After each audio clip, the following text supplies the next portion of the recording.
لله وكفى والصلاة والسلام على عباده الذين اصطفى أما بعد فأعوذ بالله من الشيطان الرجيم بسم الله الرحمن الرحيم إن الذين يكفرون بآيات الله ويقتلون النبيين بغير حق ويقتلون الذين يأمرون بالقسط من الناس فبشرهم بعذاب أليم أولئك الذين حبطت أعمالهم في الدنيا والآخرة وما لهم من ناصرين صدق الله العظيم. دانا مقتا یقینا کہ اللہ پاک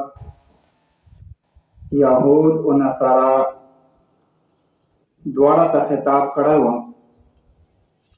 په نن رکوع آیاتینا کې الله پاک خالص چې کوم یهودیون دي هغه ته الله پاک ذکر کړی دی او د دې چې کوم اعمال وي چې پیغمبرون یې قتلول علما یې قتلول هغه الله پاک ذکر کړي او دې لپاره الله پاک سزا هم ذکر کړي دي. پیغمبر صلی الله علیه وسلم ارشاد مبارک دی چې واورید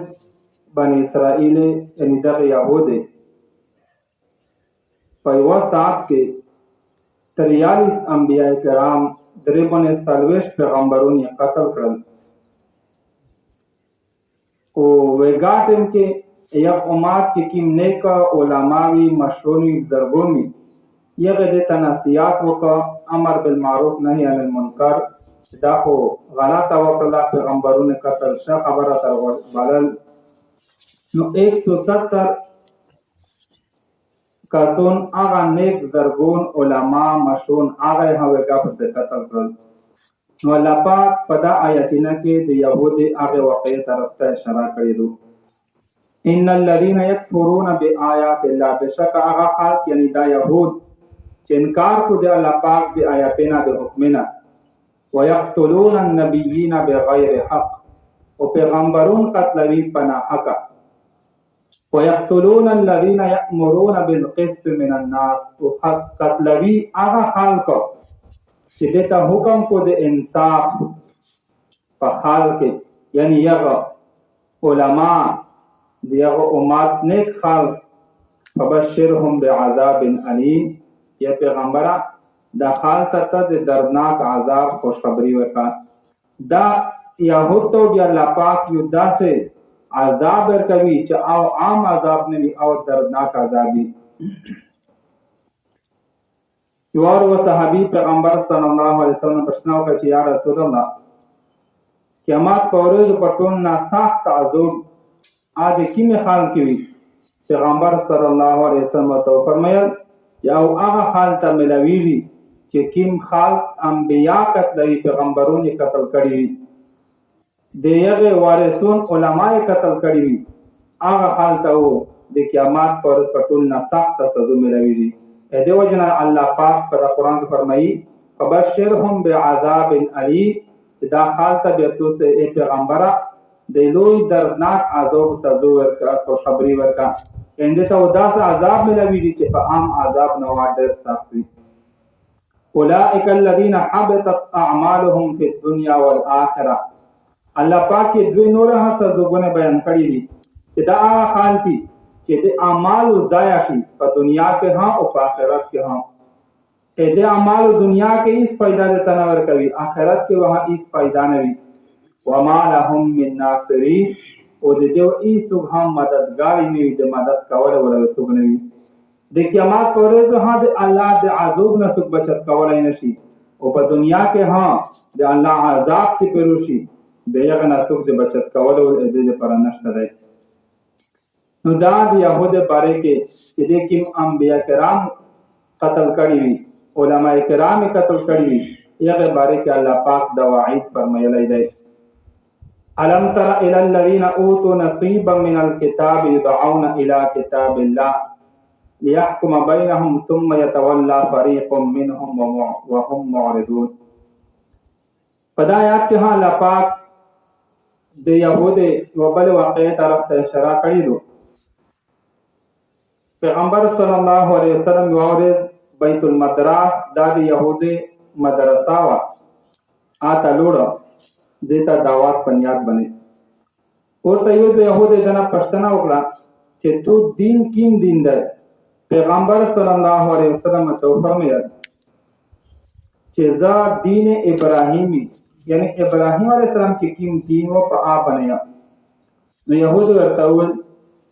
چې ابراهیم علیه السلام خو یهودي و. پیغمبر صلی الله علیه وسلم فرمایل چې تو سره څه ثبوت شته دی دا تورات کې لیکلي دي. پیغمبر علیه السلام ته فرمایل چې تورات تو سره وخلسته چې وې چې تورات کې لا خبره شته کنه شته. نو دې تورات ته وروستل نه منکر شول ځکه چې پاک خدا خبره نه ولي کړي چې ابراهیم علیه السلام ها يهودي و يهود په دین بنو. دا رنګه یو بل واقعا هرتي د رجم په باره کې چې هغه حکم په تورات کې صفالی کړو او د انکار زنه وکړ. رب فرمایي الم تر الى الذين اوتوا نصيبا من الكتاب آیاتونه دي کتلې هغه حال ته چې د تاسو حساب کتاب نه ملو شوی و. يدعون الى كتاب الله چې کله در بلل شو د اعلی کتابه طرف ته یعنی تورات طرف ته. ځنو علما دلته کتاب الله نه مراد قران مفصل ده او ځنو علما فرمایي چې دغه نه مراد تورات ته ځکه چې پیغمبر صلی الله علیه وسلم اذن ورته تورات مطالبه او چارو کړ يحكم بينهم چې دا کتاب دې په مانس کې فیصله وکړو. ثم يتولى فريق منهم یا پدې کې یو ټولي یو ځنه خلک دغه نامه وړو وهم معرضون او دې همیشه دغه خبره نه اعراض کو. يتولى منا وقتی طول بن مخاول او معرضون چې همیشه د قران نه یا د تورات نه د الله د حکمه منل نه د خان مخین عربي ته چیرته ها یو خدا سوي چې تای وقتی طول بن خبر نه انکار وکړي څه د مجبورې د وجنه بنیادی انکار مقصد نه وي. نو دوی ته د وقتی طول بن انکار وکړه وهم معرضون. الله فرمایي چې دا داسې خانتي چې دا همیشه د الله د حکم نه مخ اړوي چې چیرته د الله حکم منل ورانه دي. ذلك بانهم قالوا لن تمسنا النار الا اياما معدودات. وجه الله پاک دا بیان کړی دو چې اصل کې د يهودي ډېر غلط عقیده منګړ عقیده زونه جوړې کړي عقیده زون تخپل مختلف عقیده دوی چې موږ خپل پیغمبرون اولادي موږ ته الله پاک سزونه کوي. ووا کې دا داوا چې الله پاک موږ ته سزور کوله سورې ورکوي تقریبا 40 ورځې چې د چې موږ فلور نکاح چې کیمه آغا سیته عبادت کړی دی آغا سزو موږ ته ملاوي دي بس نور نشته ده. الله پاک فرمایي چې دا خو دې منګړت او غلط عقیده دي زونه جوړه شوی عقیده دي دغه هیڅ حقیقت نشته ده. سزو او یا د غرنګ انعام ورکول ثواب ورکول بدلا ورکول دا د اعمال سره تعلق لري. چې وسړي اعمال صحیح وي د الله د پیغمبر طریقې مطابق وي نو آتاو ثوابینا اجرینا ملويږي. او کایو سړي اعمال داسې وي چې هغه اعمال د الله او د رسول خلاف وي اگر که هغه د نیکه قرآن وي هغه که د پیغمبر ځای ویل نه وي او آتاو بیا هم سزا ملويږي. الله پاک فرمایي چې دا يهود دا د الله د حکمنا اعراض کوجه دارو ذالک بانهم دا دیو جنا قالو چې دیو دا ویای لن تمسنا النار الا اياما معدودات چې یوره د یور خو میشتا د جهنم یور میشتا سورې د صدور کیږي یعنی سالويس پر پدانا ډېر امید نسي فغرهم فی دینهم ما كانوا يفترون. الله پاک فرمایي چې دا خطو کړی دی په خپل دین کې یغه خبره یفترون چې کیمه دې زنه اختراع کړی زنه جوړ کړی دي صح حقیقت یې نشته. ډېر خبره ده وی چې امن غلط وی زنه جوړ شوی حقیقت یې نه وی. فكيف اذا جمعناهم ليوم لا ريب فيه. الله پاک فرمایي چې دا څه حال وی دې هغه وخت چې کله یې جمع کو هغه ورځ لا ریب فی چې هغه ورځ پرتا کې هیڅ قسم شک نشته، یعنی د قیامت ورځ چې ارزین کېدو خامخا او درېمې پدا کې هیڅ قسم شک نشته. الله پاک فرمایي چې دو بیا د قیامت په ورځ باندې څه حال وي، ووفیت کل نفس ما کسبت وهم لا یظلمون، او پیرا پیراو میندوي هر نفس خپل چې د څه عمل کړی وي، هر انسان ته د خپل اعمال پیرا پیرا بدلا ملوي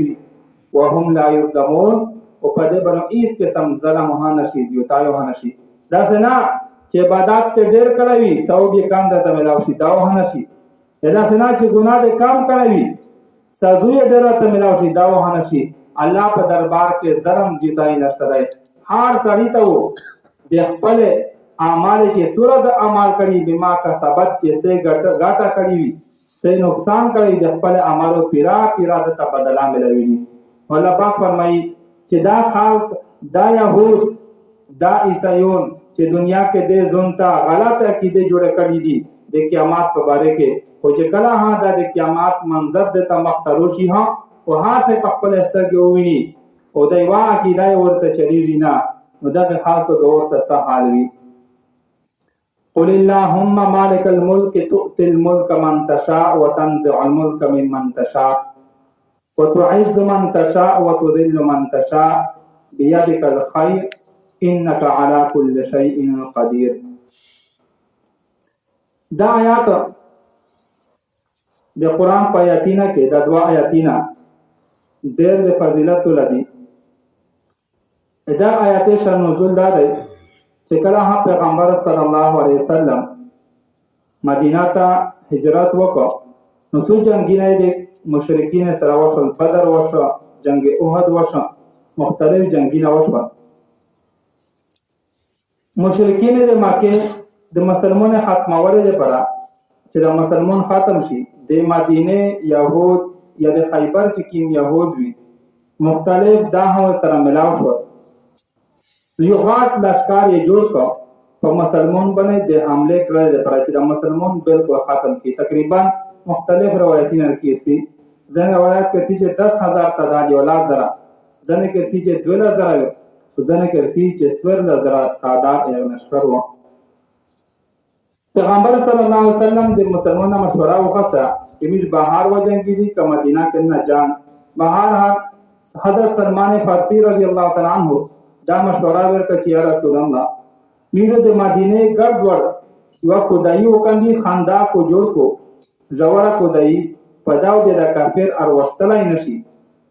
دیو میستو ته د مقابله کړی بهر میستر اسباب سره نه مدینه کومه میست پوت شي. پیغمبر صلی الله علیه وسلم په دا باندې عمل وکړ او لاس صحابه ته سالويش غازا ذکای ورکه په ویډولې دا سترولای ډېر ور زوړه ډېر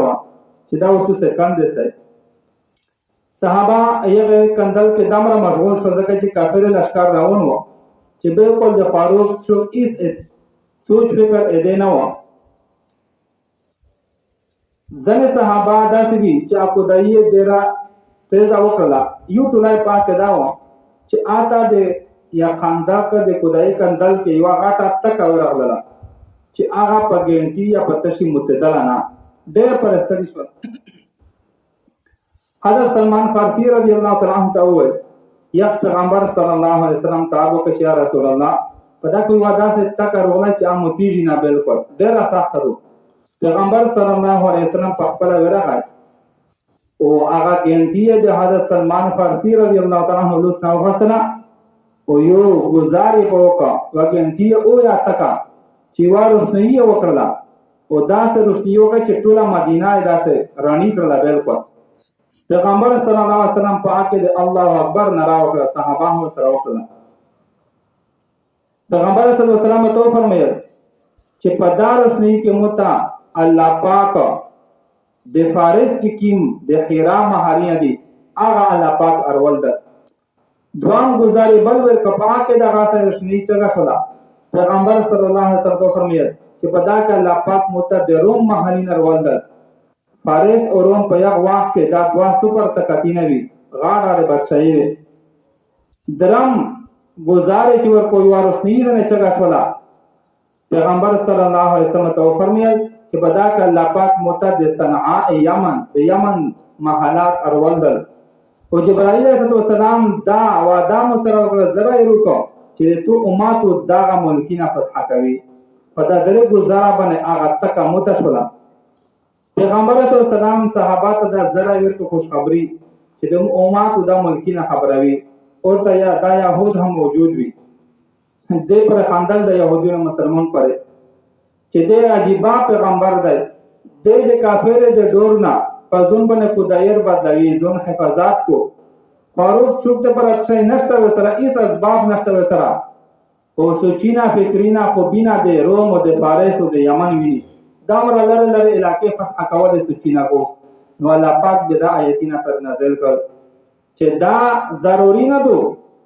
چې خامخا یو سړی دا مړی نه میندوي غریب دی یک ته ولا پاک بیا بادشاہي نه ورکوي او عزت نه ورکوي د بادشاہي د عزت ورکول دا ټول د الله په لور کې دي او بیا خام کې وهندله چې هغه صحابه چې فاروق و اسرائیل قسم اسباب نوي او دا ملکینا روم فارس یمن د ټول ملکینا فتح کړ او دا ملکیان د صحابه په دور کې فتح شول د پیغمبر صلی الله علیه وسلم پیشنګوئی صحیح ثابت کړه نو د يهود چې مسلمان پر دې کیم خاندل یا ټوکه مسخره پر کوي چې دا د لوړ تند نه وړيږي او د نور بادشاہي د فتح سوچینا کو یغه بابا جواب کې الله پاک د آیتینار نازل کړ قل اللهم مالک الملک اے پیغمبر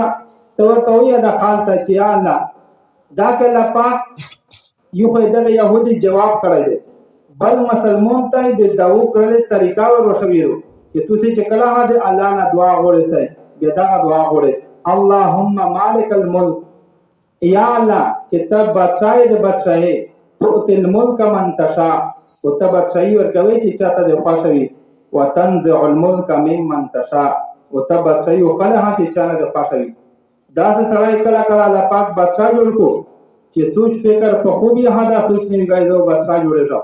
او ډېر زراور نبی الله پاک بادشاہي واه کړی اسی کنټینا کې ختم کو او تعز من تشاء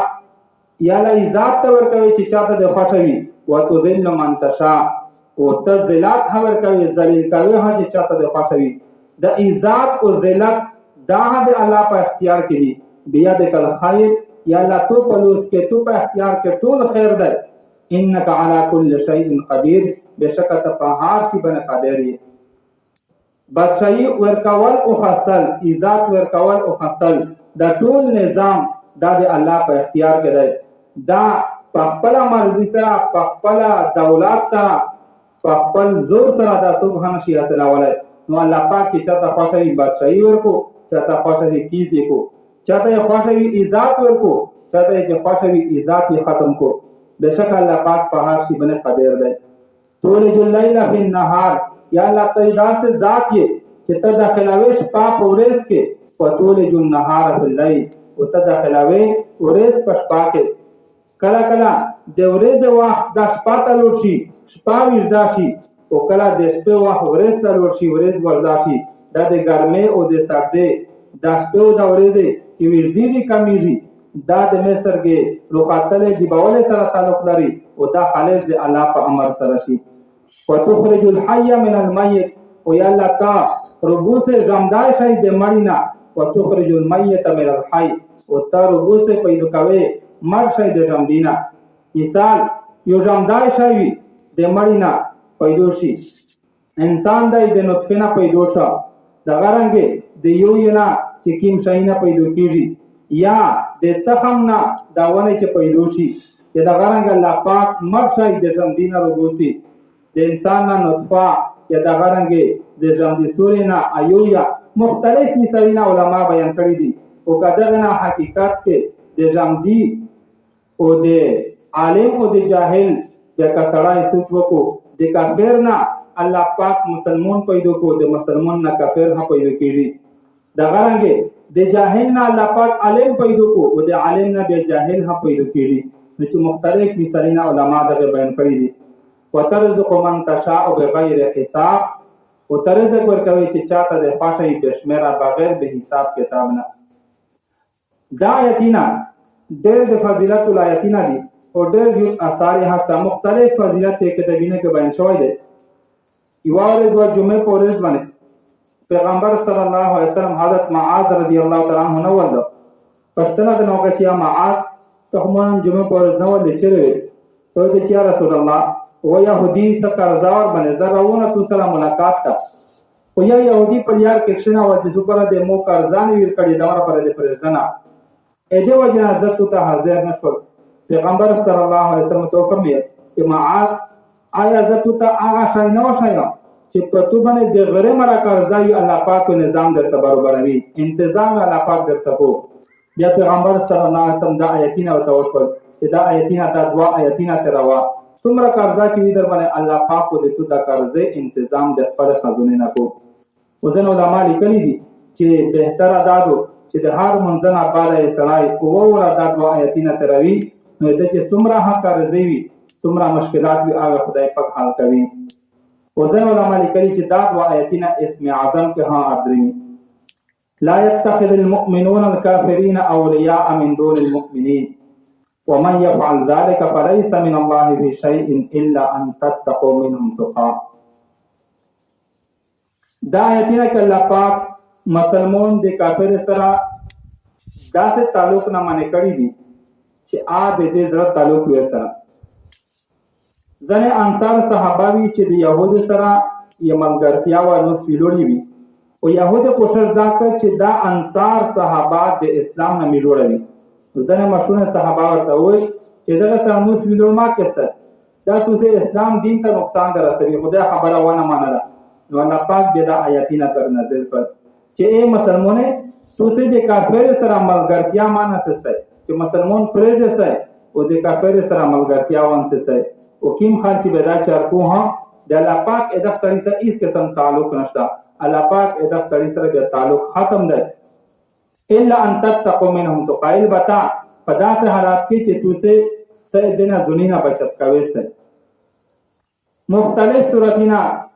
د کافر سره تعلق مبارک علماء لیکلي دي چې وا سړی د کافر سړی سره یا د یو بادشاہي د بل کافر بادشاہي سره جماعت سره تعلقات مختلف درجه دي. یو خو دي موالات قلبی موالات د زړه محبت چې مسلمان د کافر سره د زړه محبت ہوتی مسلمان سره نه کو او د کافر سره زړه محبت وي دا جایز نه ده دا ناجایز ده. دا زړه محبت دا خالص مسلمان سره جایز ده بل سره کافر سره قلبی موالات توتل دلی محبت دا جایز نه ده. دوم نمبر کې تعلقات مواسات غمخوری همدردی دا ته د ټول کافر سره غمخوری کړای شي همدردی کړای شي د ته پیدا ورسوي شي البته هغه کافر چې تو سره په میدونه کې جنگیږي هغه سره هم غمخوری همدردی نشته. باقی د نور کافر سره ته غمخوری همدردی د ته را پرستانی ورکولای شي. درم نمبر کې مدارات چې د سره ظاهری تور باندې ښه اخلاق سره پیش کېدل دې سره دوستی داسې نیول چې په لکه د ملګرتیا سره نه وي ظاهری تور باندې چې کدای شي دا کافر اسلام طرف تمایل کو دا جایز دي ورته چې تو دینی مقصد پکې نه پکې مقصد وي. څلورم نمبر کې کافر سره معاملات دي دا جایز دي. مثال دې سره کاروبار کړل دې سره نکاری کړل یا کافر ځون ته نکار نیول دا مختلف صورتینا کاروبار سره کړل تجارت کړل دا جایز دي او شرط دا پکې چې داسې تجارت ور سره کړل چې آکه مسلمان ته نقصان نه وي. اچھا مسلمان ته نقصان او پکې بیا تجارت ور سره جایز نه. مثال کے طور پر یو بات شهیدو د مسلمان سره جنگ کو ساعت واسلا ور خرڅوي چې دوی مسلمان سره په وجنګيږي تل ور کوي بل څه ور کوي بیا دا کاروبار تجارت کول سره جایز نه دي ځکه چې د مسلمان ته نقصان دی او که مسلمان ته نقصان و بیا عام معاملات د سره کاروبار تجارت لین دین دا جایز ده په دا کې هیڅ قسم نقصان نشته دی. نو الله تعالی پاک په آیات کې چې منې کړی دي هغه محبت د زړه محبت کې منې کړی چې تاسو کافر سره دا څنګه چې مسلمان پرې دو کافر سره ملګرتیا کوي دا جایز نه دي. لا يتخذ المؤمنون الكافرين اولياء من دون المؤمنين. الله پاک فرمایي چې مسلمان د نه جوړوي د کافر سره ملګرتیا چې مسلمان پرې دي. ومن يفعل ذلك فليس من الله في شيء. او چې کوم سړي دا چار وکړه د الله پاک د سره هیڅ قسم تعلق نشته، د کړي د الله سره هیڅ قسم تعلق نشته.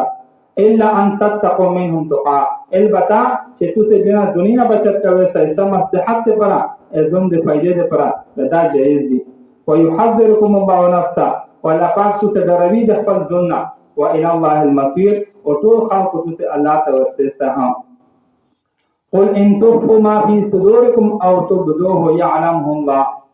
ته پیغمبره چې کچره تاسو څه خبره په ځړه کې پټاوي سي، مثال په خله خو د کافر سره محبت نه کوي، په ځړه کې سره محبت ده، یا په جواب کې يعلمه الله، دا ټول خبره الله پاک ته علم ده. ويعلم ما في السماوات وما في الارض، والله پاک ته علم ده چې څومره څه په اسمانونو کې دي یا په ځمکه کې دي، یو شی هدا الله پاک د علم نه بهار نه ده. والله على كل شيء قدير، بشک الله پاک په هر شي باندې قادر ده.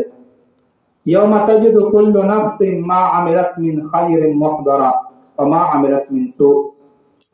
هغه ورځ یعنی قیامت ورځ چې هر نفسو میندکو هر هغه اعمال چې د کړی وي هغه کني کچاري محضرا خپل مخ ته ودته پروتوي، وما عملت من سوء او چې باک کړی وي. د قیامت په ورځ انسان چې څومره عمل کړی دي که خیر عمل وي دته مخامخي محضر متحاضر وي، وما عملت من سوء او چې څه باک کړی هغه دته مخامخ حاضر وي. تود لو ان بينها وبينه امدا بعيدا، چې کوم سری اعمال داسې باک عمل وي چې هغه کې نیک عمل نه وي، نو چې کله یې وویني د قیامت پورې ټول عمل دته مخامخ پروت وي، عمل ما ته پرځای بالکل، نو هغه ورځ به دغه انسان چې ګناهونه خپل وویني ګودای فاحش وکړو ارزو وکړو، لو ان بينها وبينه امدا بعيدا، کاش چې مو دغه په مانس کې ډېره فاصله وای، چې نن خو مو د خپل عمل ما من کې دلې نه وای چې شذ نه لري وای، ځکه چې خپل ګناهونه او صدای مخته وویني. ويحذركم الله نفسه، والله پاک دروي تاسو د خپل ځان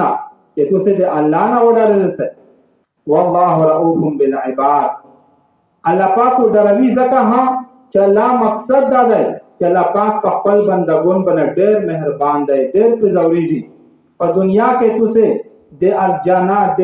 جهنم د سزونه ډرولې سئ، د قیامت ورځ د پښینه ډرولې سئ،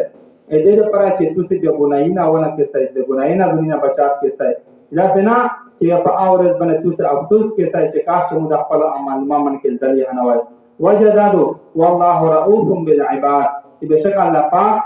ډېر زیات مهربان دی په خپل بندګون باندې. الله چیرته هدا نه غوړي چې د مو بندګون ته د سزو ملاوي شي، او کله چې بندا هغه خپل اصل مقصد زندگی پریږدي په غلط طریقې باندې روان شي، د کفر د شرک په طریقې باندې روان شي، بیا دا الله پاک نه غوړي چې د سزو ورکا، او دا د خپل ځون سره د زیاتای کړی دی، او د الله پاک قانون بدلای چې تاسو د خپل اعمال مطابق سزو او جزا ملوي. واخر دعوانا الحمد لله رب العالمين. امين. الحمد لله رب العالمين.